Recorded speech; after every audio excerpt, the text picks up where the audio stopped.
why a few weeks ago our next guest was all over social media and every Gambian was rooting for her as she represented this country at the Tokyo Olympics. She is no other than Gina Bass. Welcome to the Fata Network, Gina. Thank you.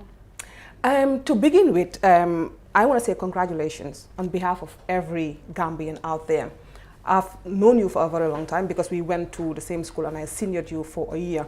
How hard was it to balance education, going to school, and being an athlete? Well, it's not easy, but you have to balance. After from school, I have to go for training. So after from training, sometimes I used to be very tired when I reach home. So I have managed to balance the two at the same time. So. And how supportive was the school? Because I know when it comes to athletics, matters, St. Joseph's and St. Augustine's are, of course, always there for their students. How supportive were they?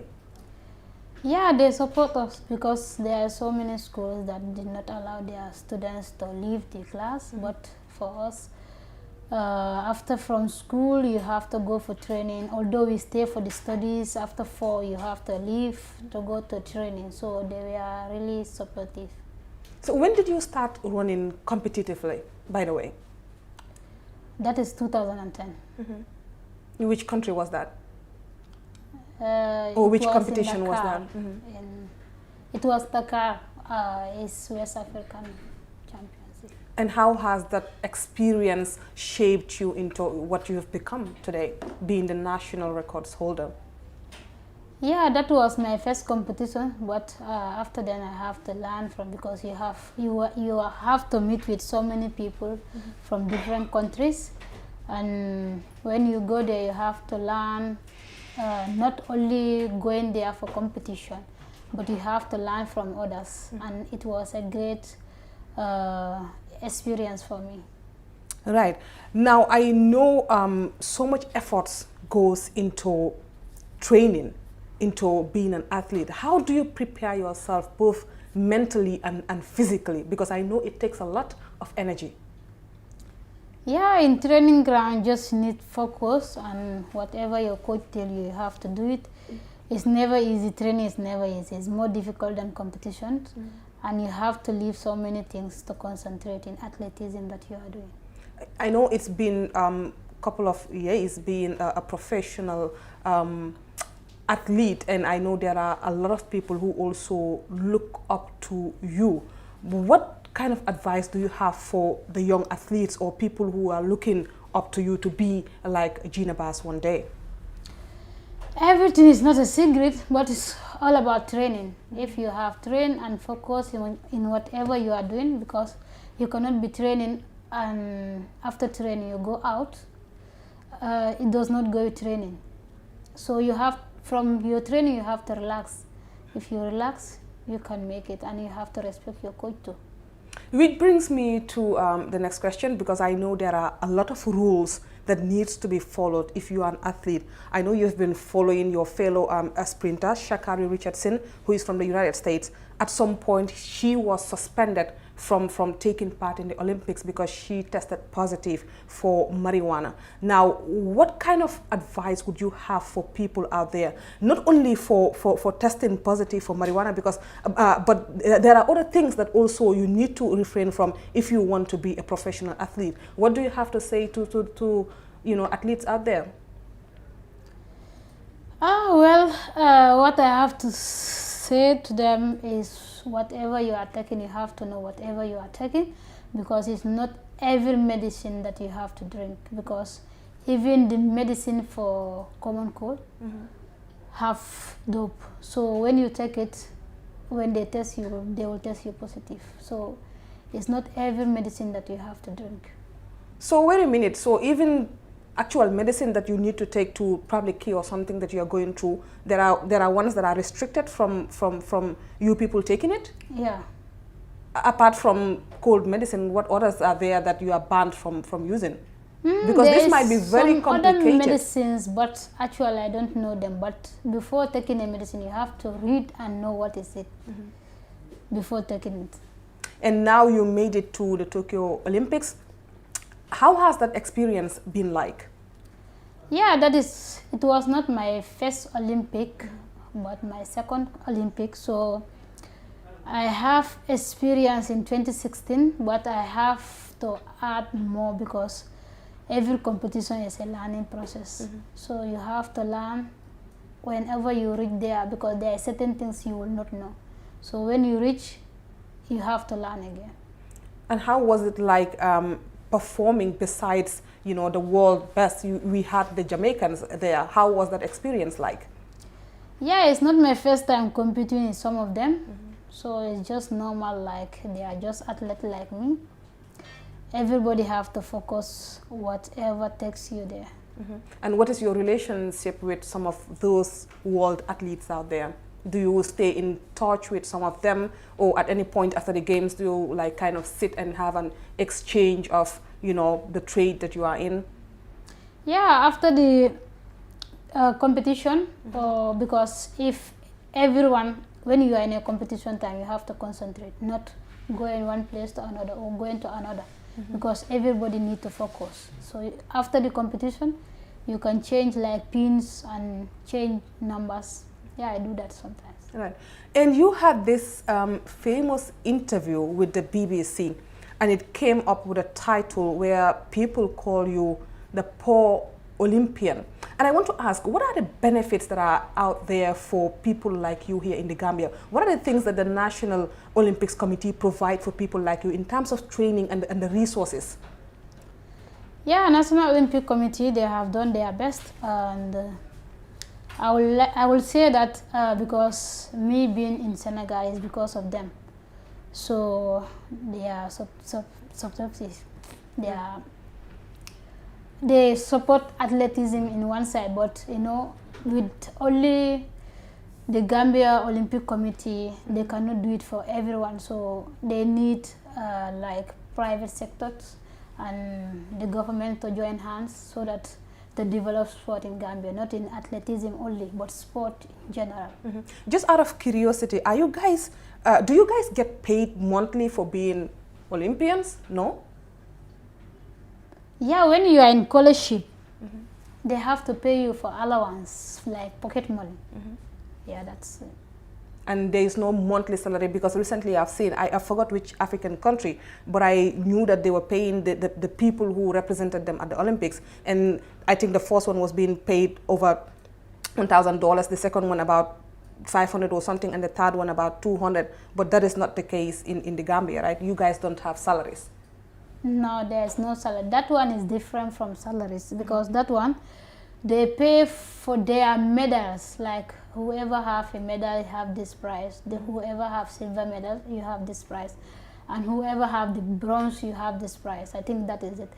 But having salary every month, when you are not on scholarship, no. No, you don't have it. And I'm glad you just mentioned something about the private sector, which I want to ask, do you have like a legal team? Because during this period, your face was all over the place. And I know for a fact that in other countries, for companies to even use your image, it needs to come with endorsement. They have to pay you huge amounts of money. Is your team paying any attention to these kind of things? And what action are you preparing to take to make sure that, you know, you get your worth? Well, they have sorted that out, because using someone's image, you have to make contract with the person, but which the other departments did, but they make a warning to them to stop, because they should not do it without any contract with me. Yeah. And the support from the Gambian people has been very huge. What do you have to say to the Gambian people out there? Because everyone was out there rooting for you and the entire team that represented the country at the Olympics. What do you have to say to the Gambians? Well, I can't thank enough everyone, and I'm just going to say thank you whoever supported me, and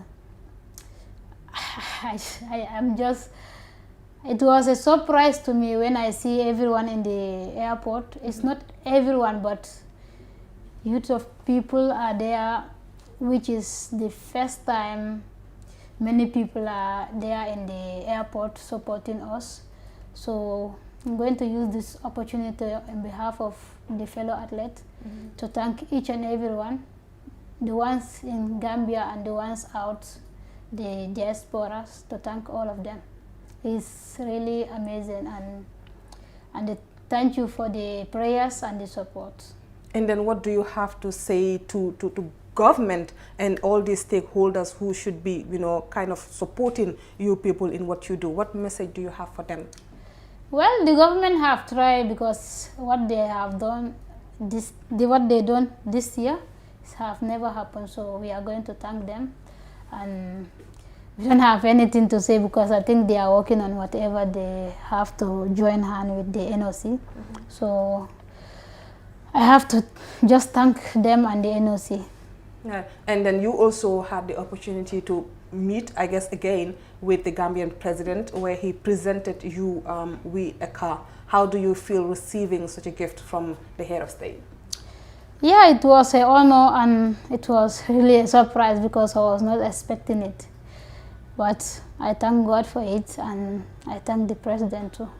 Right. And now moving on to the most important part, we have the Gina Bass fans club, and which I know you are aware of, and throughout your training in Senegal until the time that you left to for Japan, they have been also engaging in fundraising activities, and I believe that they're here today and will have something to present to you. So we are going to ask them to come forward and then say a few words before you can carry on with the presentation.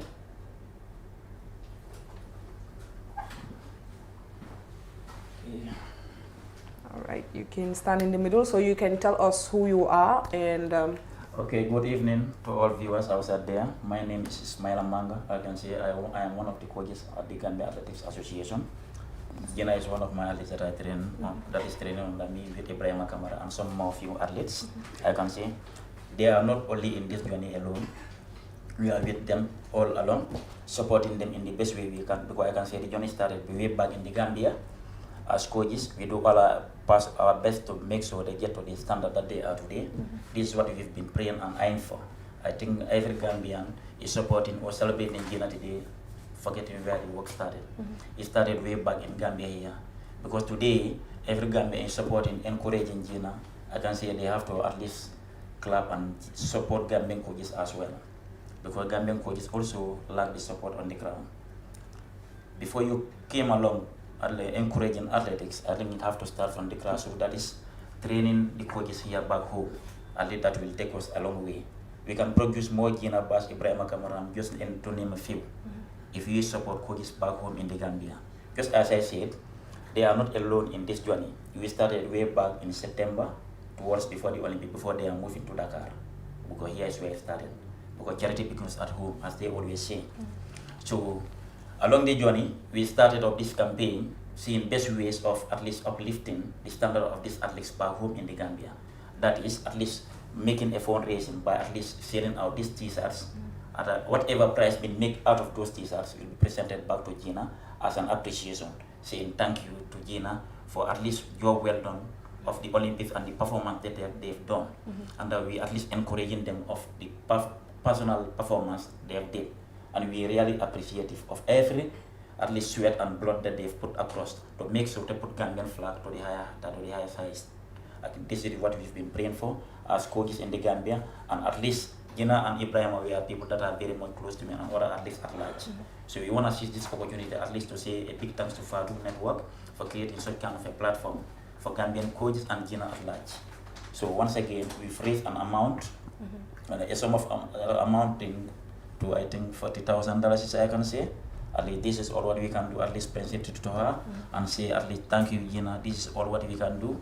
Definitely we cannot afford everything that we wanted, but at least this is the small amount that we are able to afford, at least present it to her as a appreciation with Mustafa Bitey at Qatar. Yeah. I think he worked immensely very hard. I can see the work started with him. I can see he started up this journey and we were there to support him. We want to say a big thank you very much to Mustafa Bitey for coming up with this kind of gesture, and we are always there to support, and we will always be there to support Gina and other athletes at large. Thank you so very much. Thank you very much. Gina, do you have anything to say?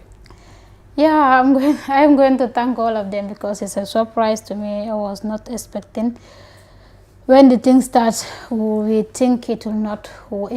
They think it will not work, but they give a try, and he works for them. So thank you for everyone who have been supportive.